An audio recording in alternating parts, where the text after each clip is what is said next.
షేక్ అన్వర్ గారి millionaires wealth creation workshop November 20న నిర్వహిస్తున్న ప్రోగ్రాంలో జాయిన్ అవ్వాలనుకుంటే వెంటనే సంప్రదించండి. నమస్తే విజయ పెద్దన గారు. నమస్తే ఉషా.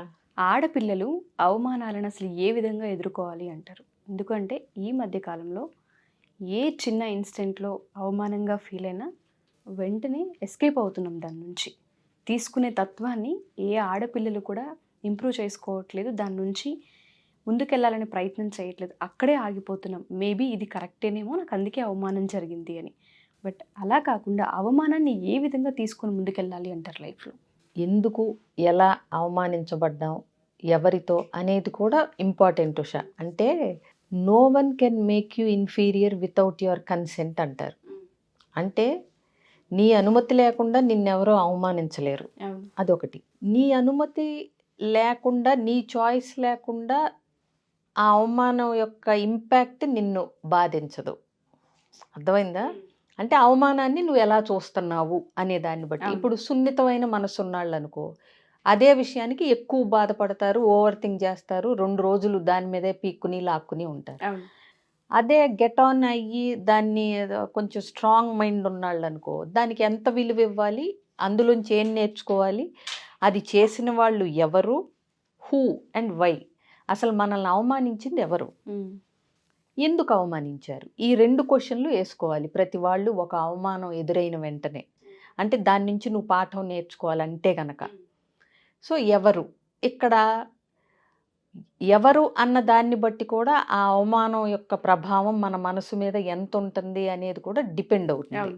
ఇప్పుడు ఇంట్లో వాళ్ళు, అమ్మ నాన్నలో, మన క్లోజ్ ఫ్రెండ్స్, మన అక్కో అన్నయ్యో, అంటే మన సిబ్లింగ్స్, తోబుట్టువులు చేసినప్పుడు అవమానం, అసలు ఈ అవమానం జరగటానికి నా బిహేవియర్లో నిజంగా ఏదన్నా కారణం ఉందా నన్ను అవమానించటానికి, లేదా వాళ్ళు యథాలాపంగా నా మంచి కోరి చెప్పిన మాటలనే నేను అవమానం కింద తీసుకుని ఫీల్ అవుతున్నానా, వాళ్ళ ఇంటెన్షన్ ఏంటి అనేది ఆలోచించగలగాలి. ఏది ఇది ఇంట్లో వాళ్ళు, నీ వెల్ విషర్స్, నువ్వు నమ్మిన వాళ్ళు. ఇప్పుడు మనం నమ్మిన వాళ్ళు, మన ఆప్తులు మనల్ని పనిగట్టుకుని అవమానించరు కదా, అవునా? కాబట్టి వాళ్ళు చెప్పిన దానిలో ఏదన్నా నేను కరెక్ట్ చేసుకోవాల్సింది ఉందా, లేదంటే నా బిహేవియర్ వాళ్ళు నన్ను అవమానించడానికి కారణం అయ్యిందా అనేది ఖచ్చితంగా నువ్వు అంటే అనాలిసిస్ చేసుకోవాలి. ఇక అపరిచితులు, ఎవరో బయట వ్యక్తులు, నీతో సంబంధం లేని వ్యక్తులు, నీకు అంత అవసరం లేని వాళ్ళు చేసినప్పుడు వాళ్ళకు నువ్వు సమాధానం ఎలా చెప్పగలగాలి అనేది నువ్వు తెలుసుకోగలగాలి. అర్థమైందా? ఇంకొకటి, అవమానింపబడటం అన్నిసార్లు అంటే బాధాకరమైన విషయం కాకపోవచ్చు, అవ్వచ్చు, కానీ దాన్ని నువ్వు తీసుకునే దాన్ని బట్టి ఒక్కొక్కసారి అది నీ ఎదుగుదలకు కూడా నువ్వు ఒక మెట్టు కింద వాడుకునే అవకాశాలు కూడా ఉంటాయి. అంటే ఏంటంటే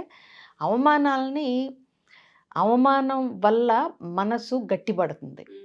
అంటే అతి సున్నితత్వం, ప్రతిదానికి ఎక్కువ ఆలోచించటం, ప్రతిదానికి బాధపడటం లాంటి విషయాల నుంచి నిన్ను రాటుదేలేలాగా చేస్తుంది అవమానం. ఇంకొకటి, అవమానింపబడినప్పుడు నీకు జీవితంలో ఈ వ్యక్తులు నిజంగా నీకు అవసరమా కాదా ఆ వ్యక్తులు అనేది కూడా నువ్వు నిర్ణయించుకోగలగటానికి నీకు ఒక అవకాశం ఇస్తుంది, అవునా? సో అవమానాలు అన్ని వేళలా నీకు చెడు చేస్తాయి అని చెప్పలేము. అసలు ఒక రకంగా అవమానాల నుంచి నువ్వు నేర్చుకోవాల్సింది చాలా ఉంటుంది. సో ఒక అవమానం ఎదురైనప్పుడు నువ్వు బాధపడతావు, ఏడుస్తావు, ఆ ఏడుపులోంచి ఒక కసి రావాలి.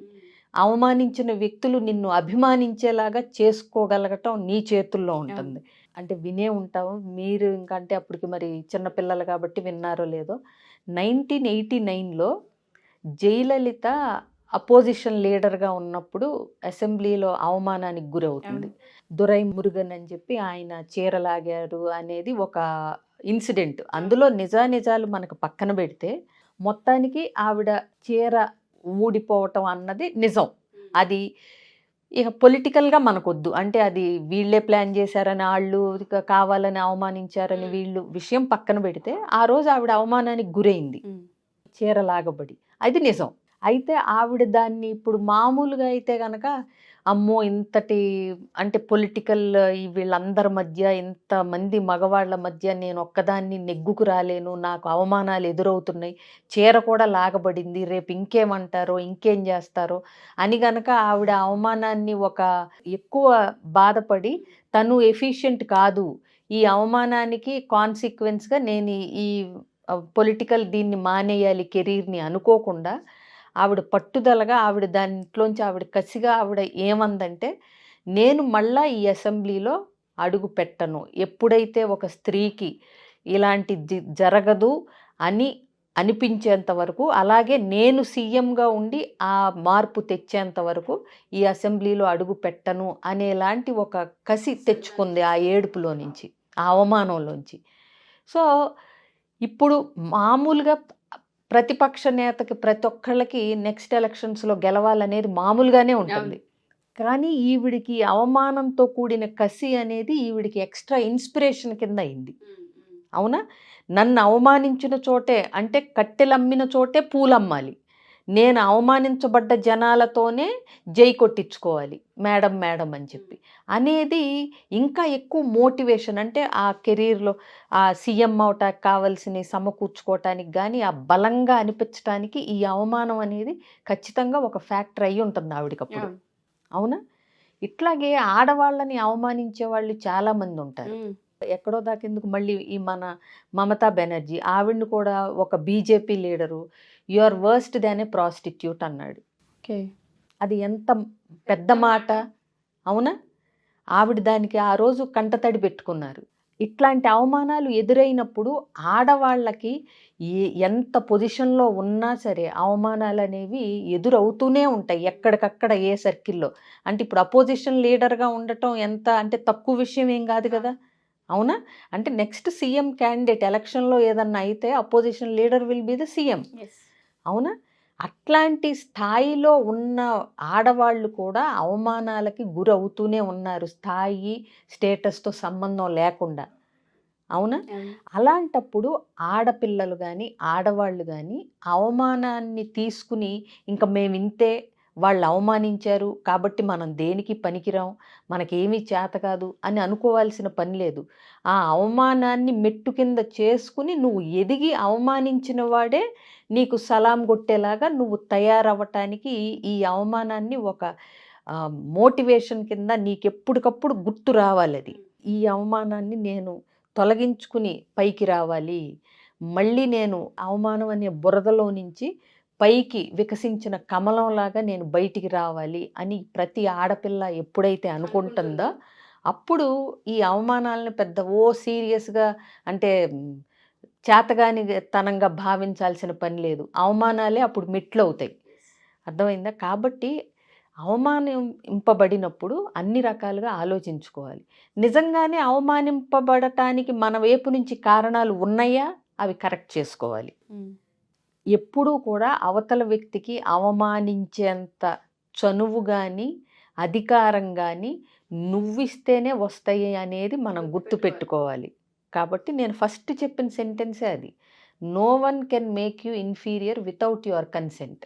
సో వాళ్ళు అన్నదాన్ని నువ్వు ఎలా తీసుకుంటున్నావు, వాళ్ళకి అవకాశం ఎందుకు ఇస్తున్నావు, వాళ్ళు అంటే ఎందుకు పడుతున్నావు, అన్నవాళ్ళు ఎవరు, పడాల్సి రావటానికి రీజన్స్ ఉన్నాయా, ఒకవేళ నీ తప్పు లేకపోయినా కానీ ఎప్పుడు ఎవరో ఒకళ్ళు ఉంటే వాటిల్ని పట్టించుకోకుండా ముందుకి వెళ్ళగలిగే ధైర్యం స్థైర్యం కూడా ఉండాలి.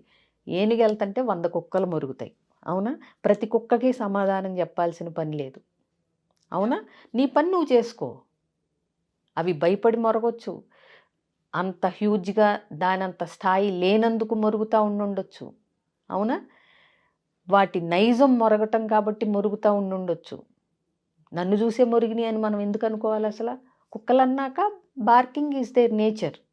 అవునా, సో ప్రతి దానికి నువ్వు ఇంపాక్ట్ అయిపోయి ఇన్ఫ్లుయెన్స్ అయిపోయి అమ్మో ఇది మురిగింది అక్కడ అది మురిగింది అంటే నీ జర్నీలో అదొక డిస్ట్రాక్షన్ నీకు. అవునా, నీ పని నువ్వు తప్పు లేకుండా నీ వంతుగా నువ్వు బాధ్యతగా చేసుకుంటూ వెళ్తున్నావు అని నీ ఆత్మసాక్షికి మనస్సాక్షికి అనిపించినప్పుడు ప్రతి అవమానాన్ని నువ్వు దానికి ఆన్సర్ చెప్తూ దాన్ని మనసుకు తీసుకుంటూ వెళ్ళాల్సిన పని లేదు. అర్థమైందా? కాబట్టి ఒక స్టేజ్కి వచ్చిన తర్వాత అవమానించేవాడు అంటే ఇన్ఫీరియర్గా ఫీల్ అవుతున్నాడు కాబట్టి నిన్ను అవమానించి వాడి ఆధిక్యం ప్రూవ్ చేసుకుందాం అనే ఉద్దేశంతో కూడా అవమానిస్తూ ఉంటారు. అవును. అర్థమైందా? అంటే వాళ్ళని ఏదో ఒకటి అని నా గొప్పతనం ప్రూవ్ చేసుకోవాలి అనుకుంటారు. యాక్చువల్గా ఒక అసూయ, అవమానం ఎక్కువగా ఎవరన్నా చేస్తుంటే మనం ఆనందపడాలి. ఎందుకంటే వాడికి మనకున్న స్థాయి లేదు కాబట్టి ఏమీ చేయలేక ఎంచుకున్న మార్గం అది. మనల్ని తొక్కేయటానికో, మన మీద ఆధిపత్యం నిరూపించుకోవటానికో. అంతే తప్పితే అలా అని మన బిహేవియర్‌లో కరెక్షన్స్ ఉంటే చేసుకోవాలి. తప్పు లేదు. Thank you so much Sreeja గారు. ఇలా చాలామంది ఆడపిల్లలకి ఈ ఫీలింగ్ ఉంటూ ఉంటుంది. ఎప్పుడైతే ఒక ప్లేస్లో కానివ్వండి, ఎస్పెషల్లీ కాలేజెస్, స్కూల్స్లో కనుక మనం చూసుకుంటే టీనేజ్ పిల్లలదే మాట్లాడదాం. వాళ్ళకి తెలియకుండానే కొన్నిసార్లు మనసు నొచ్చుకునే సంఘటనలు జరుగుతూ ఉంటాయి. దానివల్ల అవమానంగా ఫీల్ అవుతూ ఉంటారు. ఎప్పుడైతే ఆ ఫీలింగ్ వస్తూ ఉంటుందో పిల్లలు దేనిపైన ఫోకస్ చేయలేరు, ముందుకు వెళ్ళలేరు. జాబ్ చేసే ఆడవాళ్ళ విషయాలు కూడా మనం ఎక్కువగా చూస్తూ ఉంటాం. కంపెనీస్లో ఇది జరుగుతూ ఉంటుంది కాబట్టి మాకు ఈ ఫీలింగ్ ఉంది, మేము ఎలోన్గా అయిపోతూ ఉన్నాం, స్ట్రెస్కి గురవుతున్నాం, యాంగ్జైటీ ఉంటుంది, మేము ఓవర్కమ్ చేయలేకపోతున్నాం అనే వాళ్ళందరికీ మనం కౌన్సిలింగ్ తీసుకునే అవకాశం ఉంటుంది అంటారా? ఒకవేళ వాళ్ళకి ఇంట్రెస్ట్ ఉండి కనుక అప్రోచ్ అయితే. తప్పకుండా ఉషా.